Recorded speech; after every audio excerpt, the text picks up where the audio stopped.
Welcome to the latest episode of Five on the Floor, the Five Reasons Sports Network. Thanks for joining us on your favorite podcast app, Google Podcasts, Apple Podcasts, Spotify, and Red Circle. Also, the Five Reasons YouTube channel. Make sure you hit like, subscribe, and turn the notifications on. Also, check us out on Off the Floor. That's our new Discord server, $2.99 per month. Here's the thing. You get host updates all day long. You chat with each other all day long, or not if you don't want to. But in addition to the Heat channel, there's NBA channels, there's music channels, there's all kinds of different channels. So make sure you check it out. It's the new Off the Floor. Always put a fresh link at the top of the Five Reasons Twitter feed. So check that out. Click on it. Pay the $2.99 and you are in. Also, check out the great sponsors of the Five Reasons Sports Network. That includes our friends over at Better Edge. Go to betteredge.com. Use the code 5RSN. That's the number 5RSN. You get $20 to play, which is pretty cool because our NFL contest, I just entered one. They're only $10 to play. So you can enter two contests for free. Also, we have NBA contests, which are $3. You are betting against others who use it. You're not betting against a bookie. That's why it's legal in the state of Florida and 43 other states. So go to betteredge.com, use the code 5RSN. And now, today's episode. Down the Biscayne. Yikes. Five on the floor. Ride for my dogs. Where here's the thing. You can check the score. Hustle hard, couple scars, wearing rubber frauds. Just like Butler said, you in trouble, y'all. Kept the floor playing. Got it all banned. Y'all seen the block. Stop with one hand. And Pat we trust. It's power, have the guts. We're here to bring the heat. Y'all can hang it up. Welcome to Five on the Floor, a daily insider show on the Miami Heat and the NBA, featuring Ethan Skolnick, Greg Sylvander, and Alex Toledo, plus others from the Five Reasons Sports Network. All right, welcome back to Five on the Floor. Here's today's floor plan. I'm Ethan Skolnick. You can follow me at Ethan J. Skolnick in the Five Reasons Sports. We got Greg Sylvander. You can follow him at Greg Sylvander. Happy holidays, everybody. They say in Major League Baseball that nothing matters until Memorial Day. That basically at the end of May, you get a sense of where teams are at. Like, so what happens, it's just basically positioning. Okay. These are the teams that are going to be competitive. These are the teams that may go the other direction. The NBA has a marker also. It's Christmas. And the idea is, particularly if you're in one of those Christmas Day games, which the Heat are this time, playing against the Philadelphia 76ers at 8 o'clock on Christmas, you just want to be not buried at this point. Like, you want to be in a position where you can still kind of see the seed that you want from here. You have your team reasonably healthy, and if they weren't healthy before, you were able to overcome it. And again, you get a sense of what you can be, what you have been, and all the rest of this. The Miami Heat will go into Christmas at 17-12. And as we look at that record, we're like, that actually could be better. You look at the blown leads against Brooklyn, against Chicago, against New York. They could be better. They also could be worse because their net rating is 12th in the league. So essentially 17-12 is about where you should be if your net rating is 12th in the league. They have not had their core group together on a consistent basis. All Heat players will remind you of that, even if they're not using it as an excuse. We know that Caleb Morton came into the season limping, wasn't totally available. Josh Richardson took a little while to round into shape, still seems at times to be doing that. Jimmy Butler, in and out of the lineup. Not completely surprising, right? Bam Adebayo missed time. That's someone who doesn't usually miss time. And of course, Tyler Hero missed considerable time. So as they've been trying to sort of grow their young players, particularly Jaime Jaquez, they've had all of these other guys who are kind of in and out. They've had 14 different starting lineups. They've not been able to get any of the continuity that you would like to get, and yet they're 17-12. And as they enter this Christmas Day game against the Philadelphia 76ers, it seems like the perfect opponent. Because if you look at the East right now, and Greg, you and I were doing this prior to the podcast. If you look at the East, it's been chalk so far. It's been chalk. The West is not chalk. Not chalk. The West is honestly is fascinating right now because you have Denver, who I think we all believe, a lot of us believe, to be, favorites to get out of the West again. And they've been good, but they didn't have Jamal Murray for a stretch. They're adjusting to life without Bruce Brown. Jokic has been a little less consistent in terms of his excellence than he was last season, but they're still in the top four. You have the Lakers, who made it to the conference finals last year, won the in-season tournament, and they've collapsed since. You have the Clippers, who looked awful after they got Harden, and now all of a sudden look really good, but you know that they're fragile and they could fall apart at any time. The Phoenix Suns are 500. They haven't been able to get their big three on the court consistently, particularly Bradley Beal. Memphis Grizzlies without John Morant dropped out of the whole thing. This was a team that was a contender for the past couple of years, right? And then you have these young upstart teams, these teams with all these picks coming up, okay? OKC ahead of schedule. New Orleans at times looks ahead of schedule. And also the Minnesota Timberwolves, who I think are the biggest surprise in the entire NBA.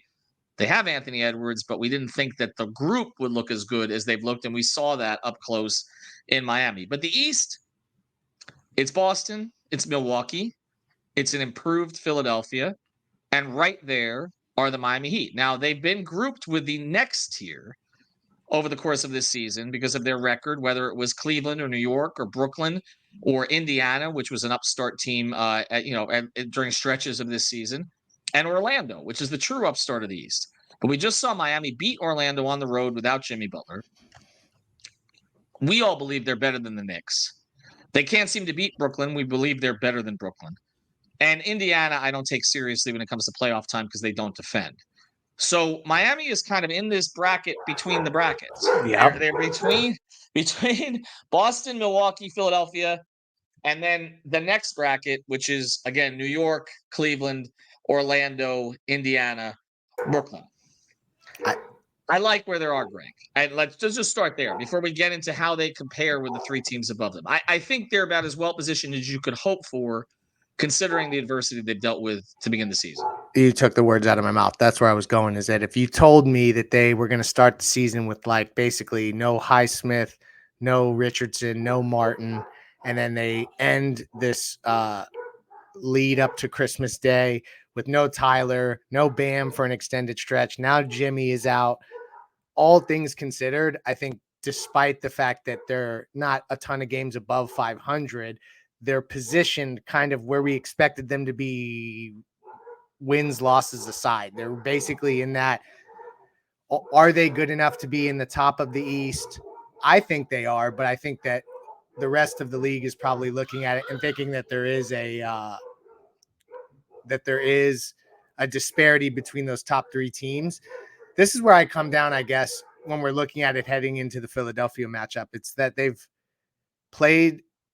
got to play Boston, and they had Jimmy, Tyler, and Bam. But then the other matchups against Milwaukee, there was always guys out. I personally like where they're at. I like their matchups against Philadelphia, although Philadelphia is going to be a really tough team. I hope that Jimmy Butler plays on Christmas. I think that that's going to severely impact Miami's ability to win that game. And so I feel good about where they're at, but I'm afraid to go too far with the feel goods because there's a lot of work to be done still, because I still think that it's pretty clear that despite their depth, they're not necessarily at the level of the very top teams in the East. But I guess it's weird, Ethan, because a win streak could flip this and all of a sudden they're like aiming for the 3 seed. So that's what parity has done. It's like made you almost like you can't make a firm declaration. And I think that's what the league wants ultimately. Is it fair to say that they are dangerous loomers? Because that's what they feel like to me. And I think there are two different perceptions here. There's the perception that the NBA media and public has of them, which is not to take them particularly seriously and to group Milwaukee and Boston and Philadelphia together, maybe less Philadelphia, but Embiid seems like the favorite for MVP after his previous month. So I guess you have to put them there. And then there's what I think people in Milwaukee, Boston, and Philadelphia inside their organizations would say, which is that I don't think any of those three teams really want to deal with the Heat when it matters. True.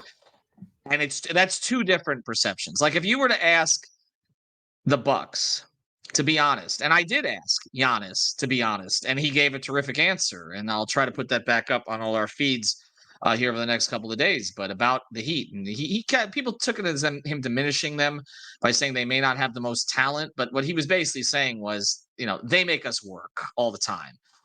And I don't think that the Bucks, the Celtics, we know the history there. I mean, they got blown out on their home floor.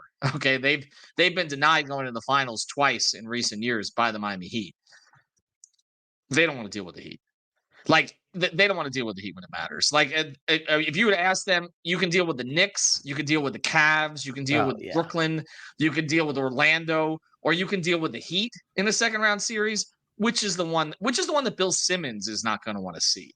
That says It's it the all. Heat, right? And Philadelphia, we know the recent history between the Heat and Philly. I mean, and they don't want to deal with Jimmy Butler. I mean, they don't. That's the thing. I mean, even if it's the Jimmy Butler we've seen this season, which I've said is kind of a B- in comparison to expectations, they don't want to deal with Jimmy. It's funny. Jimmy doesn't play well against Minnesota when he plays. He was playing well against Chicago, and it's kind of been hit or miss. Did make the big shot against him. He always plays well against Philly, always. And there's still a point to be proven there, I think, for him. So they do not want to deal with them. So again, I think there are two different perceptions here. Yeah. And I think that if the Heat could just hang around that 4 spot, get into the Final Four in the East, like take your chances with it. Like I don't think that we've talked about moves or not moves. I don't think they need a significant move to be scary as hell to those teams, provided that they're healthy. A move could help. We've talked about some of those that may be beneficial to them, but I don't think it's completely necessary. And I've said from start of training camp, I thought this is a better roster than last year. And it clearly looks like a better roster right now. But let's get into some of the numbers here just to show there is a separation. And then we'll get into Philadelphia more specifically on the second half of this podcast. But there is a separation between these 3 teams in the Heat so far in the regular season. So let's get into some of the reasons why. Right now, the Sixers are first in the league in net rating. 11.5 is really good. Okay. Really good. Really good. New coach, who's a vast improvement over their previous coach. A lot of interesting role players they've added for Harden. Like I thought one of their issues the past couple of years was they didn't have a bench that they could trust. But now you've got guys who, I mean, Oubre was playing terrific before he had the incident, but you've got Oubre, you've got Batum, you've got Beverly, you've got Covington, you've got Marcus Morris. You've got 5 veterans who, at least in short minutes, can provide something in a playoff series or in a big matchup. You also have Paul Reed, who's a very good backup big, and you have DeAndre Melton, who's played well as an additional point guard. So you have those 7 guys behind your big 3. And look, I'm not the biggest Tobias Harris fan, but as a number 3, he's fine, and he's actually having a very good season. He's averaging 16 points, 6 rebounds, and he's shooting over 50% from the floor and a decent percentage from 3. And then you add in, obviously, Embiid and Maxey, where the roles are clear now. That's a good 10, and with a very good coach. They're number 1 in net rating. They're 3rd in defensive rating, and they are 2nd in offensive rating, right behind the Pacers. All right, the Celtics. Then I'm going to ask you a question after all this. The Celtics, 5th in net rating, which also is they're also second in net rating. I'm sorry, 2nd in net rating, 9.1. 5th in defensive rating, 5th in offensive rating. Okay, now they've not been completely whole for some of the year too, and then we know they don't have a ton of depth. But Porzingis seems to be their barometer this year. When he plays, they win. The question is, will he play throughout the season? And then the Bucks, who are the most interesting to Heat fans because of the Dame thing, they are 3rd in offensive rating, 20th in defensive rating, 7th overall in net rating. And Greg, we kind of predicted that. Like the drop off in defense we knew was coming. So they're actually, all 3 teams have better offensive ratings than the Heat. 2 of them have better defensive ratings. The Bucks do not. Which of these teams has, I guess, defied expectations for you at all this season? I would say Philadelphia. I'm just surprised at how much they have spiked offensively. I also think, I mean, if we're looking at these 3 teams, it's crazy to say this. I would say Boston, Philadelphia, and Milwaukee is how I'd probably rank them at this current moment in terms of teams that I wouldn't want to see if I were Miami. That's how I'd rank them today. Obviously, that can change. Again, that was Boston, Philadelphia, Milwaukee, teams I don't want to see. And so Philadelphia is the team that's risen up just a bit for me. I didn't quite expect them to ever be in front of Milwaukee, but I mean, I'm looking at the stuff here. If you look at other advanced metrics like rebounding percentage, Boston's 5th. True shooting percentage, Boston's 5th. Philadelphia is 4th. I just, as I'm looking at it, Philadelphia has risen up. I guess it's, and you said this pre-show, I think you hit on it. It was coaching. They do have a really deep roster. So that's probably the team that exceeds my expectations the most. I still think Miami, you're right. Like none of these teams, it's a very different conversation if you go from fan to media to player to coach. I think the organizations fear, and I say fear in a very relative sense, fear Miami in a way that the people who watch film over and over again and talk about it a lot don't necessarily have that same perspective. But there's still something weird about Milwaukee that I don't trust, Ethan. That's why I'm saying Philadelphia definitely has exceeded my expectations. Well, here's what I don't trust: the coach. And this is where I think there's two places that the Heat have significant advantages over a couple of these teams. And this again is why when Heat fans are panicking about who's in and out of the lineup and maybe dropping a game in the fourth quarter. And look, the Heat need to get better in the fourth. There's no question. We've talked about it. I mean, they were against Atlanta, but we know what Atlanta is. And they had to go to something that for them is a little gimmicky, which was to play Tyler and Duncan so much together. I'll never understand why Duncan wasn't playing more in the game to that point, but another conversation. They Heat fans panic about things that I don't think the Heat are panicking about, because again, it is just about being in position to take advantage of certain things where they're going to be better than these teams. Coaching is number one. The coaches in Boston and Milwaukee are not on the level of the coach of the Heat. They're just not. I mean, we can have a conversation about Philadelphia because, I mean, Nick Nurse has won a coach of the year. And he won a title. I mean, he won a title. Like, I mean, we can talk about it being a mercenary team and Durant, and everybody getting hurt and Durant and Clay on the other side and everything that happened to be able to win in 2019. But you win a title, you're stamped. I mean, that's and he pushed a lot of the right buttons there. And again, I just think his time ran out with Toronto, and we're seeing now maybe they should have held on to him. But he's a massive upgrade over Doc. Like the mental advantage that the Heat had over a Doc Rivers team. Yeah. Is not there with a Nick Nurse team. Now, Mazzulla, people in Boston seem to be happier with him this year. We saw what that looked like in a playoff series. I don't think it's close. And if Udoka was still coaching that team, different conversation. And in Milwaukee, I mean, is Adrian Griffin coaching the team? I'm not really sure. Like it's one of those first year things where it feels like it reminds me of Cleveland. When I covered them in 14-15, maybe I'll have a conversation with Kevin Love about this at some point because he loves talking about this stuff. When David Blatt was there, and he was hired to coach a different team. Like David Griffin hired David Blatt in 2014 before LeBron came back. Like he was there to coach a young team with Kyrie Irving and likely Andrew Wiggins. And then all of a sudden he was coaching LeBron James and Kevin Love with Kyrie Irving. And that was with championship expectations. And that was disaster. Now, I'm not saying it's a disaster in Milwaukee. I'm not inside like I was in Cleveland, where David Blatt would go to practice and LeBron would say, we're not running that today, and just take over the practice. Like I had spies inside those practices. He didn't listen to a single thing that David said the entire year. I don't know that it's happening with Griffin. He was Giannis's handpicked guy, but it's certain the vibe seemed off, even when they were down here in Miami and pulled out that game and all the rest of it. I think if they could do it over again, they would go get an experienced guy, or maybe they would have kept Bud.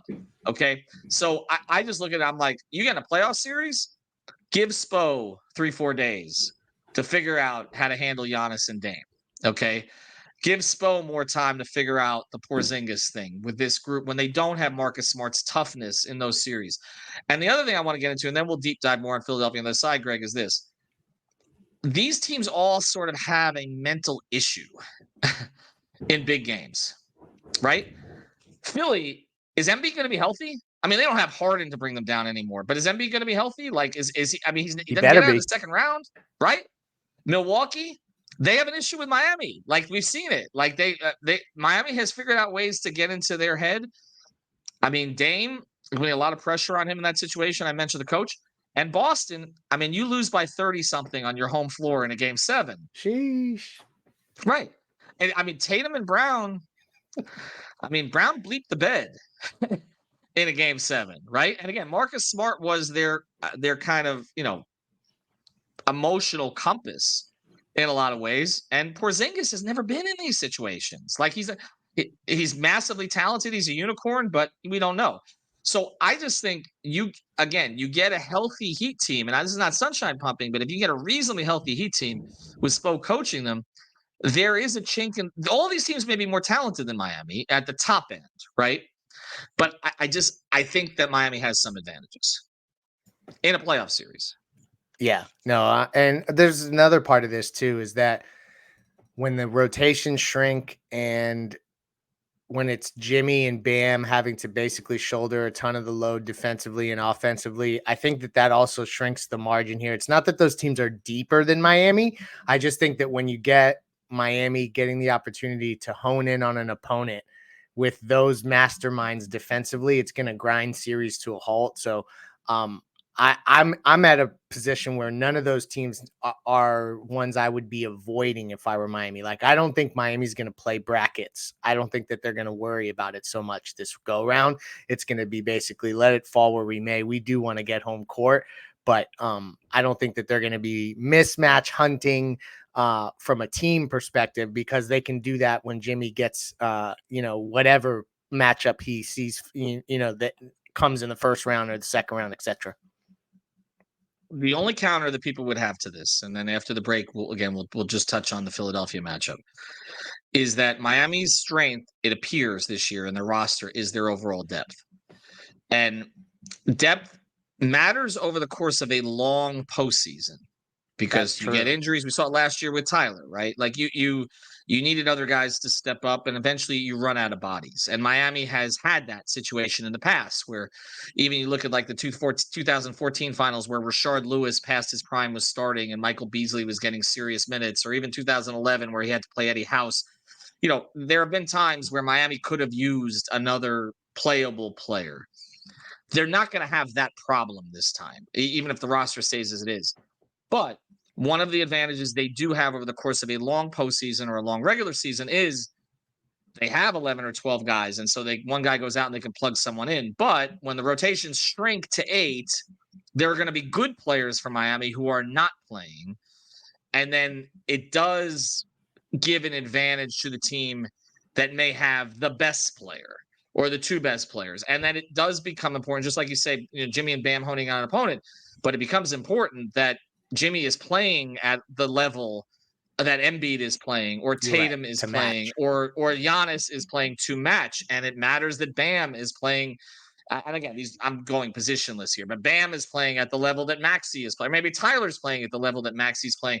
That your top end guys are going to have to play to the level of their top end guys, because you're not spreading it out over. Suppose not going to play 10-11 regularly in a postseason game. He's going to play 8 or 9. That's what he does.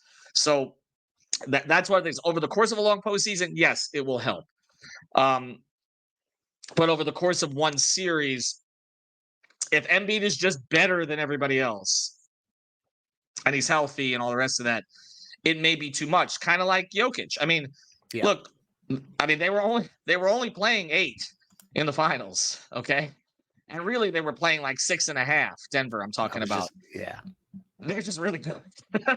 Those guys were really good. So the fact that you've got your ninth man is, I don't know, who are we saying here? I mean, Duncan's not your ninth man anymore. Haywood Highsmith, maybe. Haywood Highsmith, or even Caleb, or even whatever, whoever it is, okay? Or maybe Josh kind of gets himself together defensively. Maybe it's him. That's not as helpful to you necessarily if the guy's not going to play. So do want to talk, though, specifically about the Philadelphia matchup. Before we do, want to mention another great sponsor, the 5 Reasons Sports Network. Our friends over at Water Cleanup of Florida. Check them out for your one-stop water and mold cleanup shop. They can do the preventative work for you, but also if something happens, they're the ones you want going in to clean it up. That's why they call it Water Cleanup of Florida. Based in Boca Raton, you can find them at WCUFL.com. That's WCUFL.com. They do the leak detection, the damage assessment. They'll make sure that it puts you in the best position, because we know insurance companies don't always take care of it. They got more than 70 5-star reviews on Google. Reach out to them at 561-408-7835. That's 561-408-7835. Michael, Robert, and their team will take care of you. Based in Boca Raton, they service the entire area.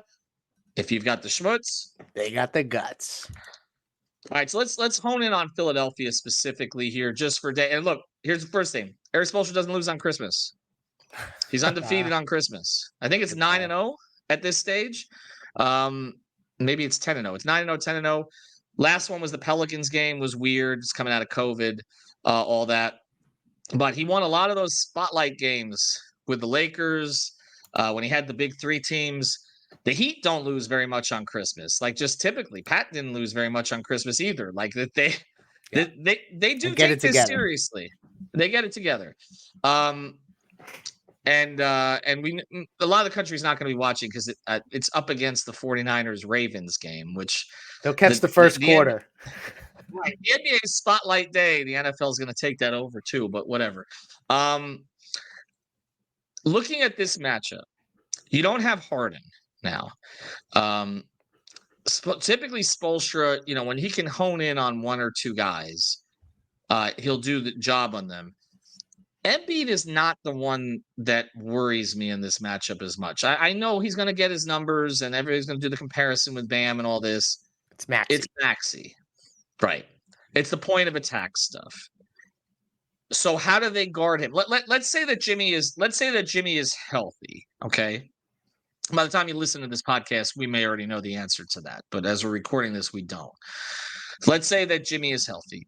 So he slides back in for Jaquez. It has seemed to me like Spoelstra is setting up the starting lineup. I know people are saying he's going to put Highsmith back in. I think it's Caleb. I think he's going to roll. Yeah, he's going to roll with the lineup he started last season with, which is Lowry, Hero, Butler, Caleb, and Bam. And the difference is the bench is a hell of a lot stronger. So now you've got you're coming off the bench with Jaquez, Duncan, Highsmith probably in limited minutes.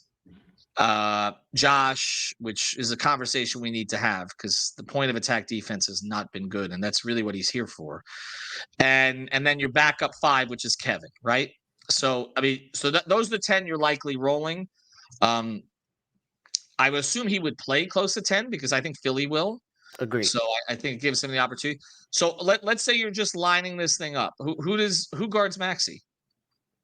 Oh, Caleb? gosh. Yeah, it has to be Caleb to start. Mm-hmm. And then you're basically saying Jimmy is going to be on maybe Tobias, I would say. And then Tobias Harris over me. Yeah, exactly. Bam on. Well, I guess, this is a weird game where you're going to see a lot of Kevin Love and Bam together, I would imagine. Like it's just inevitable that I think you'll see those minutes because of Embiid, but Bam on Embiid. So where are we down to? We're down to Hero. Well, who have been their other two starters most recently beyond Harris? Hold on one second. Let me see their last game, if it's representative of what they've been doing lately. Because they're not starting Beverly, right? So they're starting. So their starting lineup in the last game was Maxey, Harris, Embiid, Oubre Jr., and Marcus Morris, who played 30 minutes. So Oubre and Morris have been the others. All right. So look, if they do that again, okay, it's a big. You don't lineup. need to guard Marcus Morris. Right, they're big. So would you start Love? See, I think he still starts Caleb because Lowry can't guard Maxey, and I don't think you want Tyler. Well, we've seen that before. Tyler's a better defender, but I saw that up close in Philadelphia. You do not. They're big, but they're not Tyler that guarding big. Maxey. Yeah. Okay. So all right. So if that's the case, you're starting.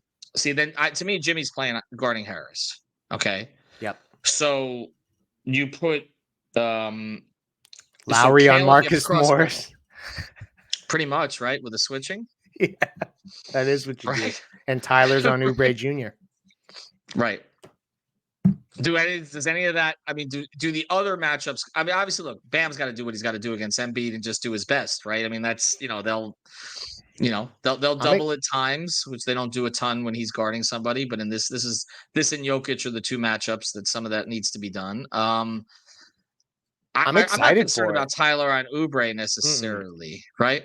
No, it's really the Maxey matchup. Like, it comes back to the big, I think, the concern we both have about this Philadelphia team. And I don't even like to take Philadelphia teams seriously, but this one I have to, because Tyrese Maxey is a problem but he's not just a problem. He's like the specifically designed problem that Miami has issues with. So if there was ever a problem that was going to hurt a little extra, it would be a Tyrese Maxey-like problem.